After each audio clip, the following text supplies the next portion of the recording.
Good afternoon, Flosstube. It is Tuesday, July 13th. It's around 5:30 in the afternoon, and my name is Annemiek, and I am Annemiek from the Handwerk Boetiek. Thanks to everybody who has watched the last video, who's back here to watch this one again, and who was kind enough to comment on the video. Kitty, I saw your question about stitching with silks, and I need a little bit of time to get back to you about that, but you will hear from me again. Kitty asked about stitching with 2-ply of silk or 1-ply on 32 count, and I think it's easier if I make a little mock-up of what it looks like, and in the end it all comes down to personal preferences. I wanted to record this video last week, but in the afternoon I heard of Barb's passing, Barb Adams of Blackbird Designs, and I just couldn't do it. I've been fortunate enough to meet Barb and Alma.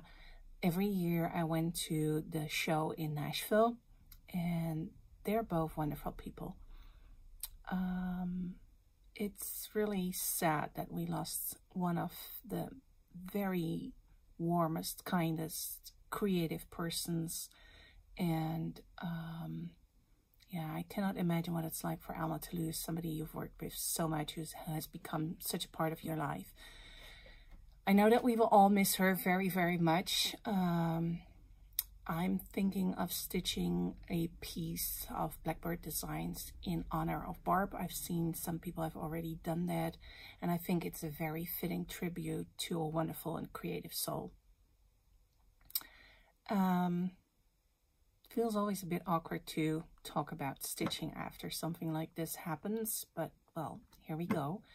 In the past couple weeks, I got a multitude of FFOs back from Kobe, who was kind enough to finish them for me, and they are just wonderful.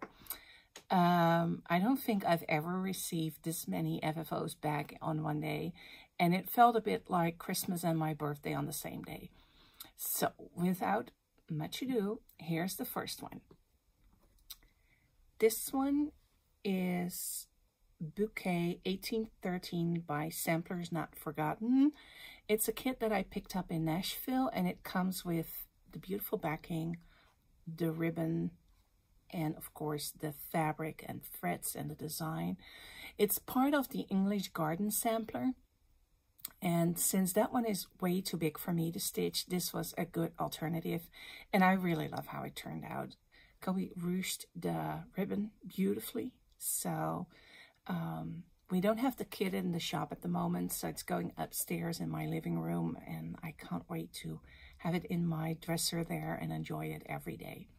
So that's finish number 1. Then finish number 2 along the same lines is For a Friend by La Di Da. This was a kit, I think Nashville 2020 when I picked this up. I stitched it last year and remembered a couple episodes back I asked what I should stitch here, so I stitched my initials and my place, the city where I live. This kit also came with beautiful velveteen by Lady Dot Creates, and I think the ribbon is also by Lady Dot Creates. It's beautifully done, and again, as we don't have the kit in the shop at the moment, it's going upstairs in my private collection, which feels very nice. Usually whatever I stitch ends up in the shop, which is fine, but it's also very nice to have a couple of pieces that will go upstairs and be in my living room for me to enjoy every evening when I'm stitching. So that's finished, fully finished, number 2. Then there is December 25th, Merry Christmas. It's by Stacy Nash Primitives. I'd stitched this a while ago, and Kobe turned it into a lovely pillow hanger. It was a great design to stitch. I really enjoyed it. She got this really nice ribbon on it that feels a bit like velveteen as well. And then there's like this little heart on the back where she made a slit and turned the little pillow inside out. And look at the little safety pins she put on the ribbon.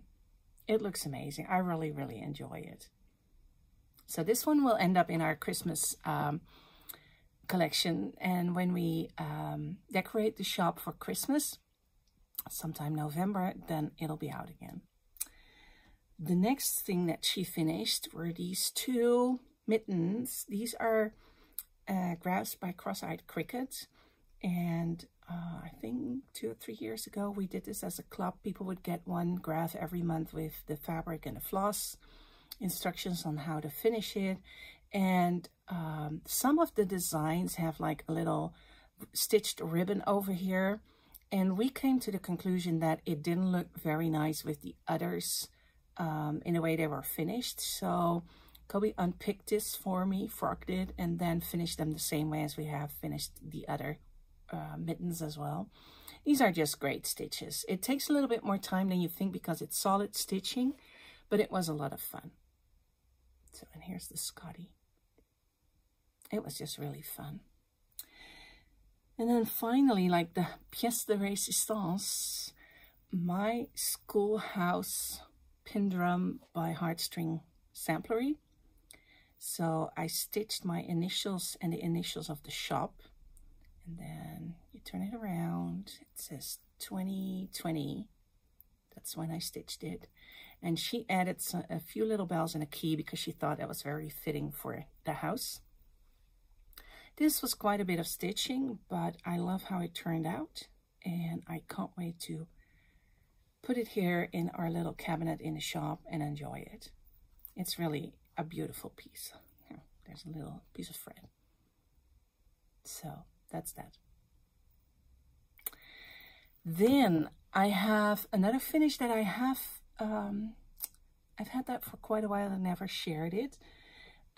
This is something my mom stitched for me. It's on 32 count Belfast fabric. And the design is 100 Hearts by Samplers Not Forgotten. Mom and I originally stitched this for my aunt who turned 90 last October. And then unbeknownst to me, my mom stitched it for me as well as for my brother again and finished them into little pillows. She has a personal message on the back, which I'm not showing because it's private, but she replicated the this little border here and here and then put the text in between. It's very special to me. It's out on my dresser in the kitchen so I can see it every single day, and it means a lot to me. It's yeah, it's very special. I think it's a great idea of how you can change a design that you like into something that you know, fits your personal needs and what you want it to say to the person who gets it. So I really love it. I love the colors, and I'm very happy with the fabric that we picked for this. Then finally, I got my Tudor bee back from the framer, and it is framed with museum glass, so you can hardly see that there's glass in front of it. There actually is. I hope you can hear it. I love that we decided to frame it. It's very dainty. I think it totally sorry, fits the design. You can see by my hands how big it is or how small it is. And I stitched this on 38 count Italian linen, Avorio, which is a beautiful linen. It's a little stiffer and harder to stitch on than the Zweigart linens, but the color, you can't really beat this color. This is perfect for anything that is a little bit sampler geared. It would be great for reproduction samplers. It's just a wonderful color. It's not as white as the antique white Zweigart has, and it's not as yellow as the Ecru by Zweigart is. It's just a very, very nice color. So that's the other finish. That's that's all my fully finished objects. I'm just very pleased with having them finished. Usually they will end up in a drawer in one of my file folders, and every now and then I'm thinking, oh, I should finish this, and maybe I'll ask Kobe if during my summer vacation I can come over for an afternoon and we can do some more finishing so that all the little pieces that are in my drawer have a destination. But this was really great. Like I said, she brought all of the finishes over on one Friday morning, and I felt giddy. I was just so happy it's really nice to actually finish your stitch pieces. It's not, like I said, I'm not a good example myself. I have plenty that are still in my drawer, but it gives you so much joy when they're finished, when they're little pillows or little ornaments, or you turn them into something else, or you get them framed, that, yeah, I really want to finish more, fully finish more. So that's that. Then I finished. I need to scoot over for a little bit. It's a little bit out of my reach. Let me see if I can sort of pull it over here. I think this was finished shortly after my other video, and it is Frances 1863 by La Di Da. It was the hair that she published during the Needlework Expo in March. And as I have also stitched the other two, I thought that they should have another brother. So Frances is stitched on 28 count casual. It's light mocha, I think. It's color number 309. So he'll be a little bit bigger than his sister and his brother. But I wanted to have a little sort of like different sizes. And I can't wait to see, once this one is done, what it looks like with the other three. So I'll make sure that when I show it to you when it's completely done, that I take the other two out of the cabinet and show you as well, because I think it'll just look really, really cute together. He was a very quick stitch. This was finally a project that I could finish in a couple days, and it didn't take me, you know, like 2-3 weeks on end to get it done. And then I decided that during July, I was going to stitch Christmas in July. If you follow me on Instagram, I'll put the link in the description box below. You have seen my progress on this, and you can also see the progress I'm making the rest of the month. I didn't do any mania this year. I just didn't have enough time to stitch, and I didn't want to start multiple new projects.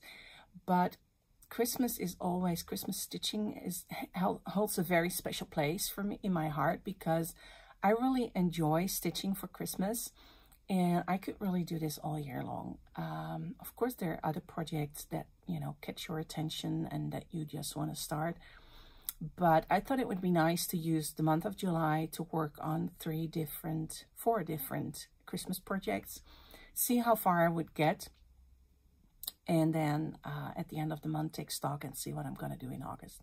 So the first one that I wanted to stitch is the Prairie Schooler Santa 2021. Let me just put it behind. There we go. So here he is, all done. I did change the colors a little bit. I made the fox a little bit browner, and I made the raccoon a little bit reddish brown. I would need to check my notes to see what colors I used. I just think they look more like the picture on the cover of the chart this way. So, and if you look, I've explained this on my Instagram account. I messed up with the fox here. His body was 1 column too short, so I got a bit in trouble here, and I just added this row of stitches to make him line up with the back stitches over here. It's a fairly easy way of fixing something without having to rip the whole thing, and I still think it looks good. So he's done. My first Christmas in July piece is done. I'm very happy. The next piece I'm working, oh, hold on. I need to stop the video for a little bit and get the other stuff within. We're back. Thank you for waiting. The next piece I wanted to stitch is by October House Fiber Arts, and it's called Love and Joy. I've seen this one a couple times now, and I really liked how it looked. And I also like that it's a little bit different than all the other Christmassy ornaments. Now, the pillow looks deceptively small. You would think this is like a Christmas ornament, but it's bigger than that. Well, of course, depending on the fabric you're using.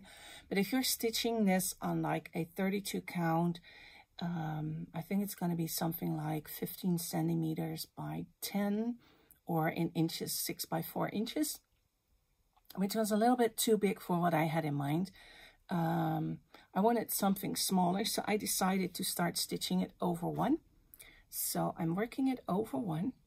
It is on 28 count linen bending, and I'm using most of the called for colors. I've made a couple of substitutions here as well, simply because the 2 reds that are in this chart, you can see it here, it's in the here and this here. They look pretty much the same to me. There are Old Red Paint and Ruby Slipper. I'm not really sure.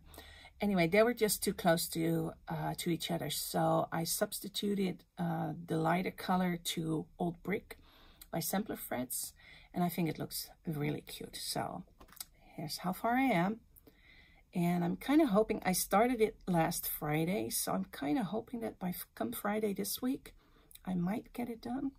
Not sure. There's still quite a bit to do. The motifs over here are a little bit more intensive than this over here, but it's very enjoyable to stitch. The design is very clear, easy to read, and the bending actually is very nice to work over 1 on. So I don't have any threads that slip under, and that makes it a lot easier than normally stitching over 1. So that's my second project. I forgot to bring the other 2 that I'm thinking of. I'm going to stitch a Merry Christmas Sampler by La Di Da. This was released, I think, 2 years ago, 2019 maybe. It's a very sweet sampler-like Christmassy design. I will stitch that over 2. It'll be a little bit bigger. I might finish it as a little pillow, but I just want to stitch it first and see how it looks. The other one I want to stitch is Blue Noel by Twin Peak Primitives, which is really, really cute design. It has houses, sheep, it's Christmassy, it's wintry, it's beautiful. It's designed by Maytab, the lady who does a lot of their model stitching, and I think she did an exemplary job. I'll see if I can insert pictures of the 2 designs over here.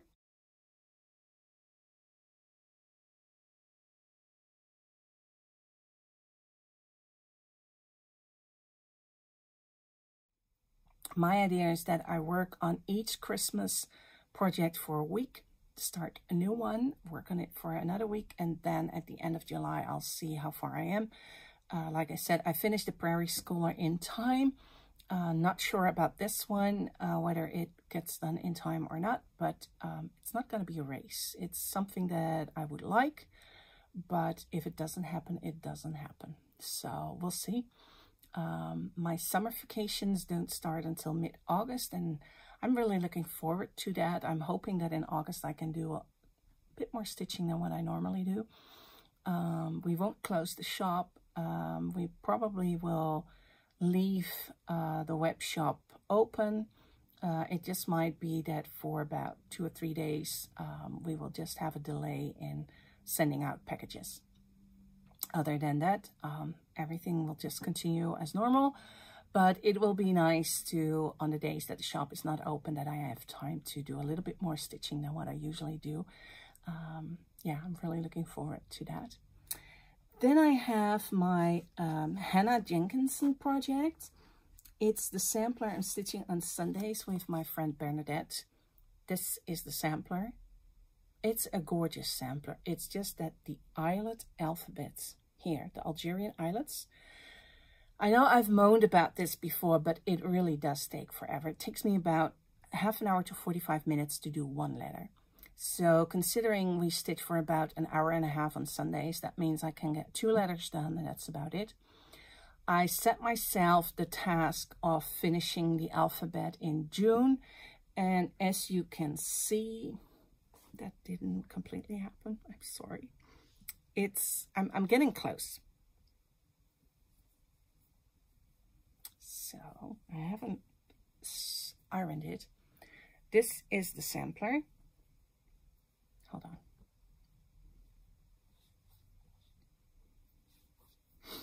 Here it is. And I got to the U, so I have 5 more letters to do. I decided to stitch a little bit of the dividing border in between those 2 rows of Algerian Eyelet's alphabet letters so that I have a placement for the letter V and that I can start the other 5 letters. Not sure how much of that will happen in July. We missed the first 2 Sundays to stitch due to, you know, we had other appointments. But this coming Sunday, she'll be back in the Q snaps and I'll start working on the V and hopefully get the V and the W done. And then we have 2 more Sundays. I got 5 letters that I need to do. And then, of course, there are the initials of Hannah. But I've decided once I got the final letters of the alphabet in, I can work on the borders underneath that, which is just cross stitch. And oh boy, I'm really looking forward to that.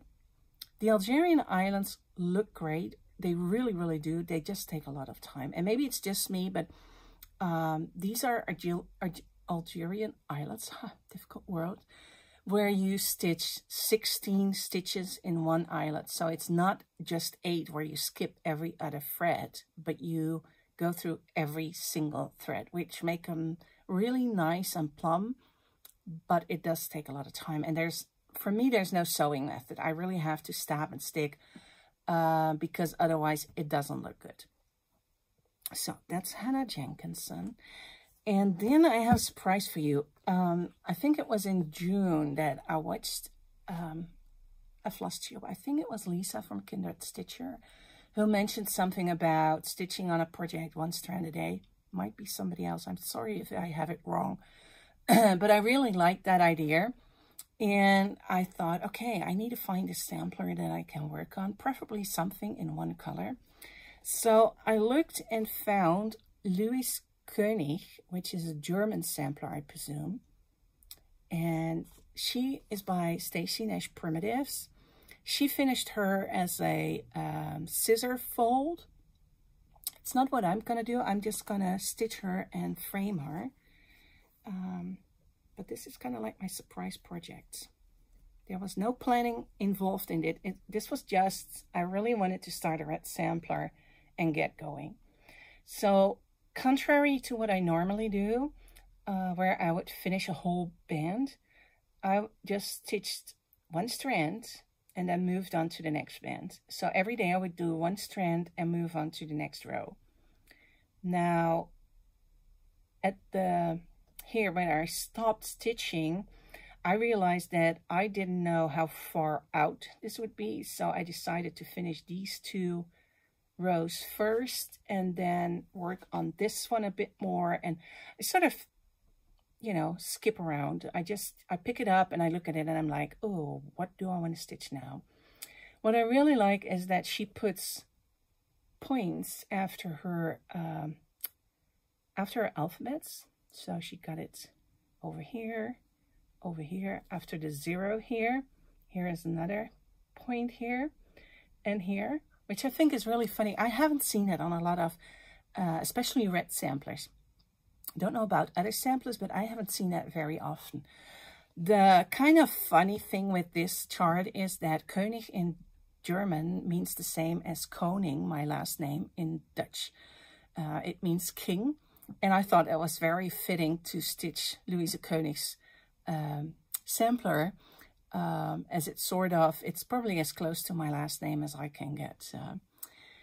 So that's my other project that I'm still working on every once in a while. I'm not doing 1 strand a day anymore because most of my stitching time is in the evening. And I need my time to work on my Christmas projects. But hopefully over the weekend, I have a little bit more time and I might, you know, put in 1 or 2 strands and see how she progresses. I really enjoy this sampler. I think it's beautiful. And for me, it's a bit of a shame to finish it as a, it's called a sewing pocket, because I just want to showcase the whole sampler. By the way, I'm stitching this. I forgot to tell that. This is on 40 count Newcastle Café au Lait, or 3077. And the thread I'm using is Pomegranate by Gloriana Silks. I'm using 1 strand of silk. It covers it beautifully. And it's just a really, really nice sampler to work on. So once this is more finished, I'll go into more details about what I discovered while stitching this. but it's just a very, very pleasant sampler to work on. That's all I've been stitching lately. It's Christmas all over here, and I really enjoy it. I can't wait. I've selected the colors for the Merry Christmas sampler by La-Di-Da. I wanted to change it a bit to make it look a little bit more like Christmassy colors. Lori from La-Di-Da picked really subtle sampler-like colors, and I just wanted to have it a little bit more pop off of red and green, basically. So we'll see. I still am undecided about the fabric. I'll have to see what I'm going to use for that. And I haven't pulled the threads or fabric for Blue Noel yet, so that's something else I can do over a weekend and see what comes up. What else is new? Not much. Like I said, I'm fully concentrating on the Christmas stitching at this moment.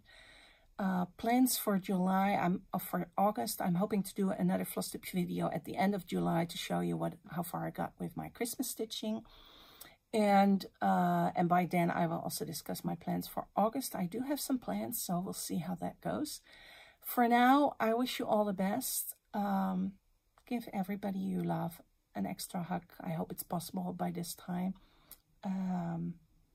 Yeah, losing somebody, even though I've only met them once a year, they had a huge impact on me as a person, but also as a shop owner. They were always very nice to me. And of course, I hope that we will see Alma again in Asheville 2022. But Barb won't be there. And somehow, the first year after you lose somebody who's been such a part of the community is always hard. So for now, I wish you all the best. I hope you have a lot of time to stitch. I hope that you're enjoying the summer. Stay safe, stay healthy, and see you next time. Bye.